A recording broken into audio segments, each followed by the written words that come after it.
विचार करना कभी इस बात के ऊपर कि सफलता क्या है? क्या वो जो बहुत ऊंचाई पर पहुंचे हुए हैं, जिनको दुनिया जानती है, जिनके पास पैसा है, जिनके पास शौहरत है, जिनके पास अच्छा नाम है, पद है, प्रतिष्ठा है, सब कुछ है, क्या वो सफल हैं? कभी मिल के देखो, उनसे बात करके देखो।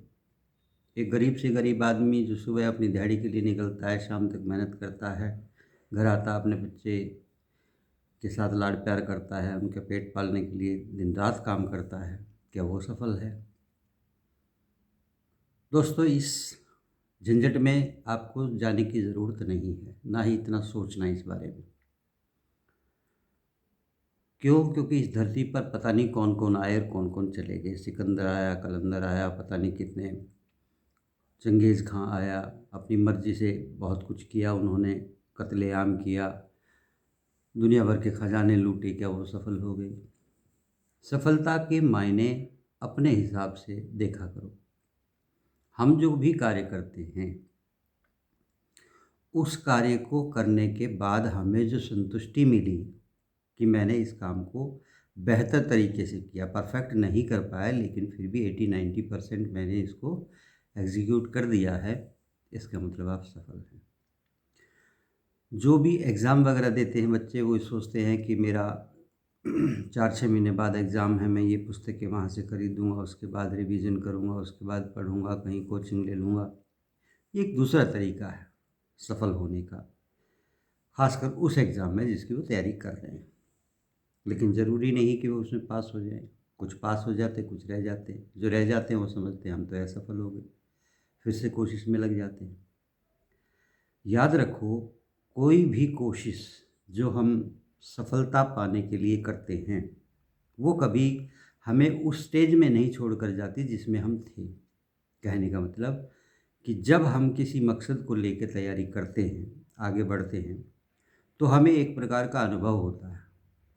हम कुछ टॉपिक से, कुछ बातों से, कुछ ज्ञान से, कुछ विचारों से ओतप्रोत होते हैं, उनके बारे में जानते हैं, और वही चीज़ें आगे आने वाले जीवन में या आगे आने वाले दूसरी परीक्षाओं में हमें मदद भी करती हैं।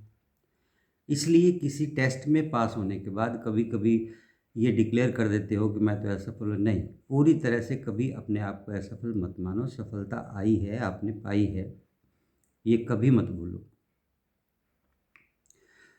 सबसे पहली बात क्या करनी है आपको, जो भी मकसद आपने चुना है, पहले ये देखो कि मेरे पास उसके साधन पूरे हैं या नहीं। जैसे किसी एग्ज़ाम की तैयारी करनी है तो पुस्तकें मेरे पास है, गाइडेंस पूरी की पूरी मेरे पास है। कोई ऐसा व्यक्ति जो उस टेस्ट को पास कर चुका, क्या उसके संपर्क में आके मैं थोड़ा बहुत और ज्ञान ले सकता हूँ? उसकी कमियों को, उसकी अच्छाइयों को अपने जीवन में उतार सकता हूँ, उससे फ़ायदा उठा सकता हूँ। ऐसे ये सारे के सारे साधन हैं।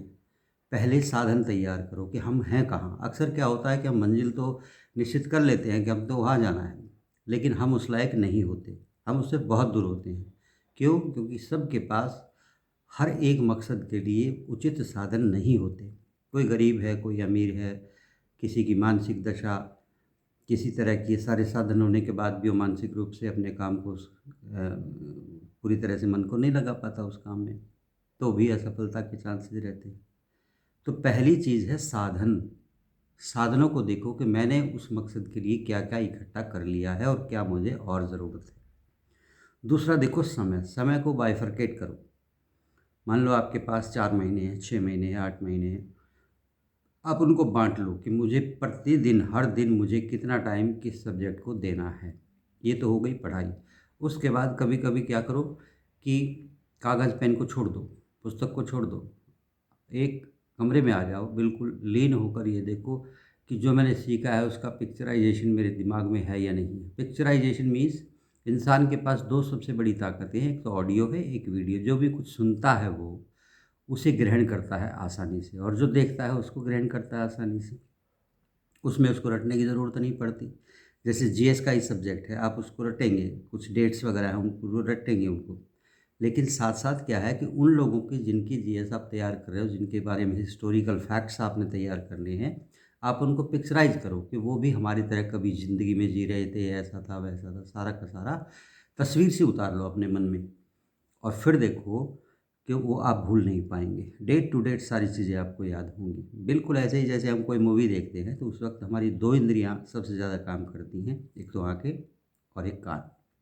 यानी जो हो रहा है उसको हम देख रहे हैं और जो वो आपस में बातें कर रहे हैं, जो कह रहे हैं उसको हम सुन रहे हैं। देखने के बाद हम जैसे ही 1 घंटे 2 घंटे की मूवी है उसके बाद हमसे कोई पूछे उस मूवी के बारे में, कोई कैरेक्टर के बारे में, कोई इंसिडेंट्स के बारे में, क्या-क्या हुआ, हम सारा का सारा डिटेल बता देते हैं। Why? Because we are concentrated that time at particular topic with the help of 2 powers, audio and video. तो कोशिश करो जो सब्जेक्ट विजुअलाइज़ हो सकते हैं उनको विजुअलाइज़ करो, नहीं तो अपने रूम में अकेले जाओ और वहाँ बैठ के मेडिटेट करो कि मैंने जो आज किया वो मेरे पास है या नहीं है या निकल गया है। अक्सर बच्चे क्या करते पढ़ते बहुत हैं, किसी से पूछो आज कितने घंटे पढ़े? 8 घंटे, 10 घंटे मैंने वो रिवाइज़ कर लिया, वो रिवाइज़ कर रिवीजन से बात बन जाएगी लेकिन 100% नहीं बनेगी। क्यों? क्योंकि जब भी कोई हम एग्ज़ाम देते हैं, उस वक़्त हमें वो रिवीजन किया हुआ अपने माइंड से पूछना होता है कि क्या वो है या नहीं है। कोई भी फैक्ट है, कोई डेट है, कोई इंसिडेंट है, कोई किसी तरह की भी कोई बात है, माइंड पर जोर देते हैं हम कि बताओ सही ऑप्शन क्या है इसमें से। तो माइंड की अपनी स्पीड है आपको बताने की। आपने पढ़ा तो बहुत है, लेकिन इस माइंड से कितनी बार आपने क्वेश्चन किया कि जो मैंने पढ़ा वो मेरे पास है या नहीं है? 100% कभी नहीं होगा। तो इस धोखे में मत रहो कि पढ़ते बहुत हैं लेकिन मुझे तो याद नहीं रहता है। ये कोई बीमारी नहीं है, बल्कि ये हमारी प्रेजेंस ऑफ माइंड की कमी है। हम जो भी पढ़ें 10 मिनट बैठ के ये विचार करें कि क्या मेरे माइंड में वो सिक्योर हुआ या नहीं हुआ। नहीं हुआ, उस टॉपिक को फिर से देखें। जो एग्ज़ाम के अंदर आपको जिस दशा से गुज़रना पड़ता है कि आप अपने माइंड से बार-बार पूछते हैं कि वो टॉपिक है, इसमें इस संबंध में कौन-सा ऑप्शन सही होगा, इसमें क्या मैं लिखूँ? माइंड से पूछते हैं आप, वो रिकॉल करता है, फिर आप लिख पाते हैं। तो इसकी प्रैक्टिस आपको साथ-साथ डालनी होगी, यानी पेन, कॉपी आपके पास हो, जो भी पढ़ो उसको लिख कर देखो। लिखने के बाद आप 60-70% कन्फर्म हो जाते हैं कि मैंने जो पढ़ा वो सही था और मेरे पास है भी। अगर ऐसे आप पढ़ाई करेंगे, ऐसे आप कुछ भी किसी मकसद के लिए तैयारी करेंगे तो ज़िंदगी भर के लिए वो चीज़ आपके पास रहेगी। ये नहीं कि आपको रट के बतानी पड़े। जैसे कोई इंसान साइकिल सीखता है, साइकिल सीखता है तो एक मानसिक काम है। शारीरिक तो उसके पैर काम करेंगे, हाथ काम करेंगे, आँखें काम कर रही हैं, शरीर से सीखी है उसने। लेकिन मानसिक रूप से ग्रेविटेशनल पावर के साथ उसका जो इक्विलिब्रियम बनना था वो बनाया है उसने, माइंड ने बनाया है। और उसके बाद जैसे हम शुरू में किसी को साइकिल सिखाते हैं तो हम कहते हैं भाई इधर-उधर टेढ़ा-मेढ़ा नहीं होना है, तुम्हें सीधा चलना है, हैंडल को ठीक रखो, ये रखो। और सीखने के बाद क्या करता है वो सारे उल्टे काम करता है, साइकिल को यूँ घुमा देगा, बिल्कुल तिरछी कर देगा, गिरेगी नहीं फिर भी, क्योंकि उसका माइंड उसकी ग्रेविटेशनल पावर के साथ एक तारतम्य बनाने में सफल हो चुका है। और ज़िंदगी भर बूढ़ा हो जाए वो इंसान तब भी साइकिल चलाना भूलेगा नहीं। नॉलेज इसी को कहते हैं, स्किल इसी को कहते हैं। इसलिए स्किल की कोशिश करो, स्किल कि जो भी मैंने पढ़ा है, लिखा है, देखा है, सुना है, वो मेरे पास है या नहीं। होता सबके पास है, लेकिन किसी के पास उसका 80% उड़ चुका होता है, नहीं है उसके माइंड में क्लियर।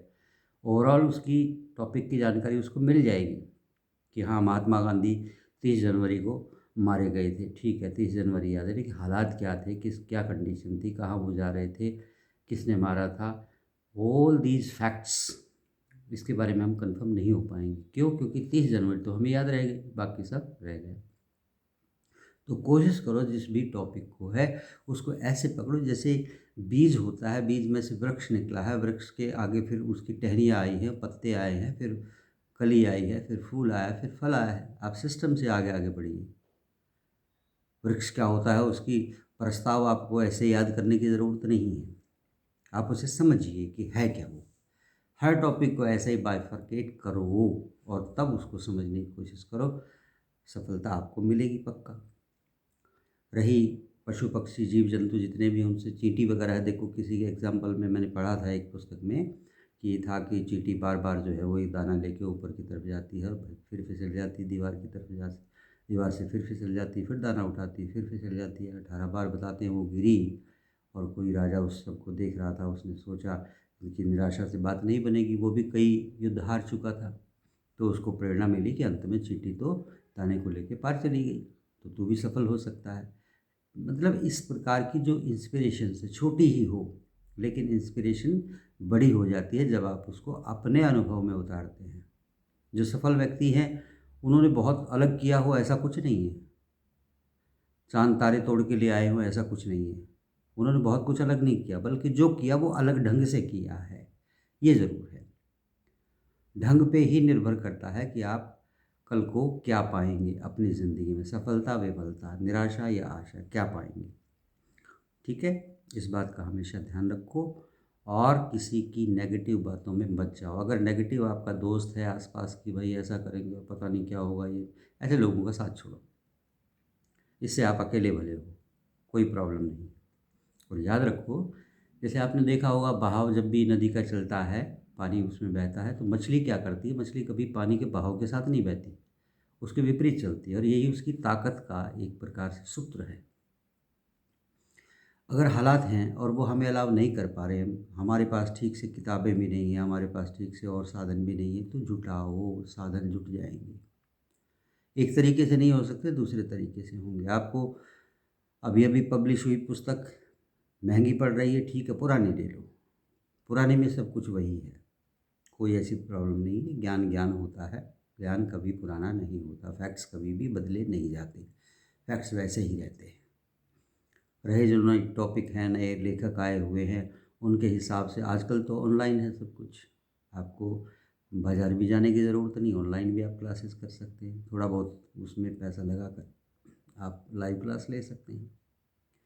लेकिन इन सब से पहले आपको अपनी सोच बदलनी होगी। सोच क्या, कि मुझे कुछ करना है, मैं करूँगा या करूँगी और होगा।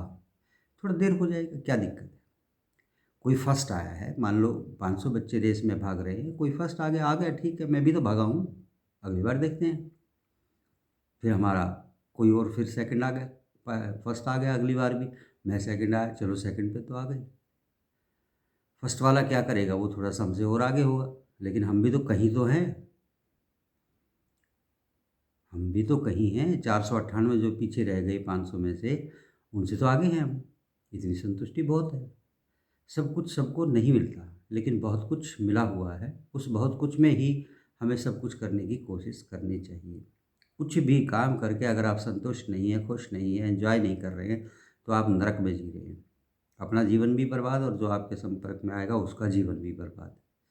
इसलिए हमेशा पॉजिटिविटी रखो, अपने ऊपर कॉन्फिडेंस रखो, धैर्य रखो, पेशेंस बहुत ज़रूरी है, साधन जुटाओ, नेगेटिव लोगों के संपर्क में मत आओ, अगर बाई चांस आ जाते हो तो उससे छुटकारा पाओ इधर से उधर से। याद रखो, माता है, पिता है और रिश्तेदारी है, जो भी लोग हैं वो इतने एजुकेटेड नहीं है जितने आप हैं, आपकी वो मदद नहीं कर सकते। पैसा है, दूसरे खर्चे हैं, वो शायद उसमें मदद कर पाएंगे, लेकिन आपकी सोच आपके पास है, आपको ही साधन जुटाने पड़ेंगे। आप उनसे बेहतर साधन जुटा सकते हो, आप सिर्फ उनको बताएं, हेल्पर के तौर पे उनको लें साथ में, लेकिन करना आपको पड़ेगा, क्या सही है क्या गलत है।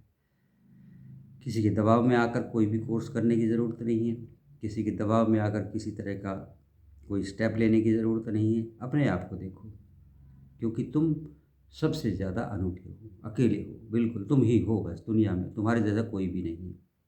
तुम्हारा कोई भी कद काठी, तुम्हारा आचार विचार व्यवहार, चेहरा मिलता जुलता हो सकता है, लेकिन तुम नहीं हो, तुम सिर्फ दुनिया में अकेले हो। तुम्हारे अंगूठे के निशान तुम्हारे ही, किसी दूसरे व्यक्ति के नहीं हैं। तुम्हारी पहचान है, यूनिक हो तुम, इसलिए यहाँ भेजे गए हो, संसार में आए हो। अगर परमात्मा नाम की ताकत है तो उसके रहमो करम पे हम यहाँ हैं, और ऐसा कुछ करके जाएं कि उसको अब हमारे बनाने के ऊपर कोई पश्चाताप ना करना पड़े कि ये मैंने क्या इंसान के रूप में कौन जानवर भेज दिया। ऐसा कभी नहीं होना चाहिए। कोशिश करो जो हम हैं उससे ज़्यादा ऊपर उठने की, दुनिया की नज़र में नहीं, अपनी नज़र में। किसी के पास बड़ी गाड़ी है, रहेगी, हमारी छोटी गाड़ी हमें मंजिल पे पहुंचा देती है, दैट्स ऑल। जब वक्त आएगा थोड़ी बड़ी हो जाएगी। याद रखो, जब भी चीज़ बाहर होती है, दूर होती है, आंखों के सामने होती है, आकर्षित करती है, चाहे कोई गाड़ी हो, बंगला हो, स्त्री हो, पुरुष हो, आकर्षण का केंद्र रहता है इंसान के। एक वासना रहती है अंदर की, मेरे पास क्यों नहीं, मैं भी पालूँ तो बड़ा मज़ा आए, लेकिन याद रखो, जैसे ही वो चीज़ आपके पोजीशन में आती है, आपकी अपनी हो जाती है, उसी दिन से वो आपके लिए सेकेंडरी हो जाती है। आपकी आँखें फिर कुछ नया तलाश करने की कोशिश करती हैं। आँखें फिर दूर देखती हैं। दूर से देखो, पहाड़ बड़े सुंदर लगेंगे, जाओ तो ऊबड़-खाबड़ गंदगी और कुछ भी नहीं। ढोल दूर से देख सुनोगे तो सुहाना लगेगा, बाहर उसके पास जाओगे डप, डप, डप, डप और कुछ के है ही नहीं। कहने का अर्थ क्या है कि जब तक कोई भी वस्तु, व्यक्ति, संबंध दूर है, बना रहे, अच्छा है, सौंदर्य रहेगा उसका भी, तुम भी दूरी रखो जितनी हो जाए। ज़्यादा नज़दीक आए, आपकी वैल्यू खो जाएगी, आपकी नज़र में उसकी वैल्यू खो जाएगी। आज जो शर्ट आप खरीदते हो, आज जो फ्रॉक आप खरीदते हो, आप जो कपड़ा आप मार्केट से खरीदते हो, means that is the best kind of choice of yours today. आपने सोचा इससे बेहतर कुछ नहीं हो। ब्रांड कौन सा है कि अमेरिकन ब्रांड है, ठीक है। ये कितने हज़ार का है, 5,000 का, ठीक है। उस दिन जब पहनते हो तो अपने आप को हवा में महसूस करते हो कि मैं ही हूँ बस ब्रांडेड पहनने वाला या वाली, और दुनिया ऐसे ही घूम रही है। लेकिन कुछ दिन बीतेंगे, आपके लिए कुछ और ब्रांड, कुछ और कलर, कोई और तरह का साइज़, कुछ और तरह का फैशन चढ़ जाएगा नज़र में, और वो पैंट या शर्ट या फ्रॉक या जो भी कपड़ा आपने ख़रीदा था, वो कहाँ पड़ा हुआ आपको इतनी सुध भी नहीं होगी। क्योंकि यही माइंड की अपनी गति है, वो नया ढूंढता है, हर नई चीज़ ढूंढता है। उसे पता वहाँ सुख मिलेगा, वहाँ मस्ती आएगी, वहाँ होगा। ऐसा कुछ भी नहीं है। जहाँ आप हो, जैसी आपकी सोच है, उसके अकॉर्डिंग ही सुख, शांति और जिसे सफलता कहते हैं वो आपके पास है। बाहर कहीं भी नहीं है। बाहर सिर्फ़ और सिर्फ भटकन है। आप कितना ही दूर चले जाइए, सफ़र करके आइए, आप ऋषिकेश घूमिए, हरिद्वार घूमिए, सोमनाथ, बद्रीनाथ, सारे देवताओं के दर्शन करके आइए, परेशानी परेशानी रहेगी। जब घर आ जाओ, अरे भाई मौज होगी, घर पहुंचने पे आराम मिला। घर घर होता है। घर पहुंचने का मतलब अपने अंदर जब आप चले गए, अपनी संतुष्टि के पास चले गए, जब अपनी शांति के पास चले गए, अपनी मैं के पास चले गए, तो आपको शांति मिलेगी। बाहर का कोई भी व्यक्ति आपको कुछ दे पाएगा, इस वहम को दिमाग से बिल्कुल निकाल दो। इससे बड़ा झूठ, इससे बड़ा फ्रेब, इससे बड़ा धोखा संसार में कोई नहीं है कि कोई और दे देगा हमें। वो कारण बन सकता है कुछ देर के लिए, सुख दे सकता है कुछ देर के लिए। याद रखो, 2 शरीर मिल सकते हैं, उनसे सुख प्राप्त हो सकता है, कुछ क्षण का सुख मिल सकता है, इससे ज़्यादा कुछ भी नहीं। 2 दिए आपस में नज़दीक रखे जा सकते हैं, लेकिन नहीं, लौ मिल सकती है, दिए कभी भी नहीं मिल सकते। ऐसे ही व्यक्तियों के संबंध होते हैं, उनकी आत्माएं, उनका प्रेम, उनका आपसी लगाव, ये एक हो सकता है, शरीर कभी भी एक नहीं हो सकते। शरीर कोई किसी को दे भी नहीं सकता। शरीर सिर्फ एक कारण है, एक वाहन है उस हद तक पहुंचाने का, और उसके बाद जो आप फील करते हैं, चाहे वो मज़ा है या वो सज़ा है, वो आपको अपने अंदर फील होती है। दूसरे ने कुछ दिया नहीं आपको, बल्कि आपके अंदर उसकी भूख थी, वासना थी, एक प्रकार की चाहत थी, इसलिए आपने उसको अपनी संतुष्टि के लिए ज़रूरी समझा। जो जिसका पेट भरा हुआ है, पूरी तरह से छिप के अपना घर से खाना खा के चला है, उसके लिए अगर कहीं भंडारा लगा हुआ है तो उतने मायने हैं, क्योंकि वो छिपा हुआ है। और फिर भी उसकी तरफ भागता है, जिसका मतलब उसकी वासना शांत नहीं हुई है। पेट भरा हुआ लेकिन वासना भी जिंदा है कि एक रसगुल्ला तो फिर भी खा ही लूँगा। ये चीज़ इंसान को ख़राब करती है। आप जहाँ हैं, जैसे हैं, संतुष्ट रहने की कोशिश करो, उससे आगे बढ़ो, लेकिन मन को परेशान करके नहीं। धन्यवाद।